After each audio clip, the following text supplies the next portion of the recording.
Horoscopes for December 2012. Now this is a very special month because December 2012 is said to be the coming of the end of the world, as we all have heard. But this is not the case. It is just the opposite. This is the month that the Mayans knew about and predicted that it would be in a spectacular, rare conjunction called God's Eye. God's Eye occurs when three planets come together at the same degree and of three zodiac signs of the same elements. This month we find, for example, Moon at 7 degrees in Cancer, Cancer being a water sign, Saturn at 6 degrees in Scorpio, again being a water sign, and Chiron at 5 degrees in Pisces, which is also a water sign. These form what they call God's Eye. Those who are born under God's eyes are blessed for life, and that is why this month is blessed as well. I will explain later as to what house it falls within each of the signs and what it signifies. But since we have the moon and water that both have to do with emotions and illusions, Saturn being destiny and Chiron which has to do with healing, we then can conclude that it is our destiny this month for emotions to soon be healed. Any pain done to us or that we have caused, this is the perfect month to heal and end emotional cycles in order to start a new life. This is what the Mayas wanted to portray. They believed the world wouldn't come to an end in the physical aspect of it, but our emotional world as we knew it would. Also, since we are in the beginning of the era of Aquarius, Saturn will try to break down structures as we know them. Structures such as marriage, government, church, etc. will be broken down in order to see the world in a different way. It is a very positive time to close chapters in our lives, especially ones that are causing us great suffering. Sagittarius Horoscopes December 2012. This is Sagittarius month, or the month of Sagittariuses. Since its first house, we find the sun shining upon it.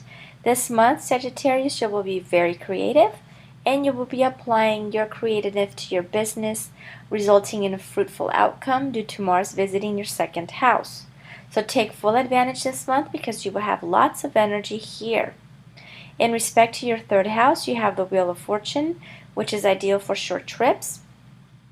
In your sixth house, which is the house of sickness, now you must be careful here because you might experience some psychosomatic illnesses.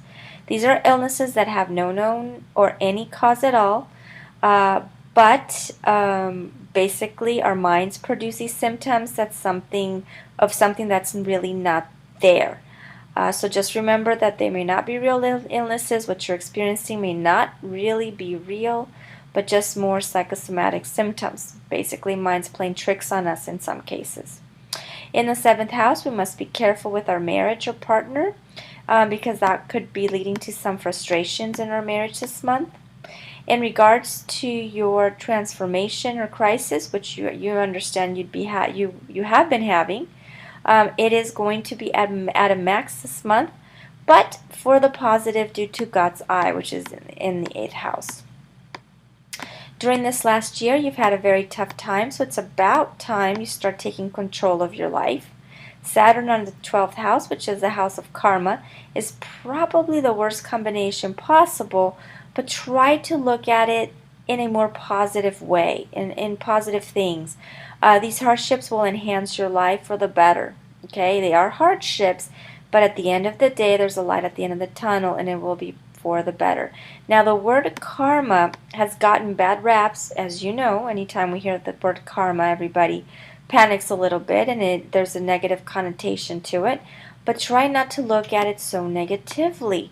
See it as destiny coming to collect its debts from past lives. Okay, that's how you need to see it. And this will only lead you to, or this could possibly lead you to isolate yourself or want to isolate yourself from others and become depressed. So be careful this month. Be aware of what can happen. Find strength to carry you through this. Stay positive, stay calm, because in the long run, you will be better off.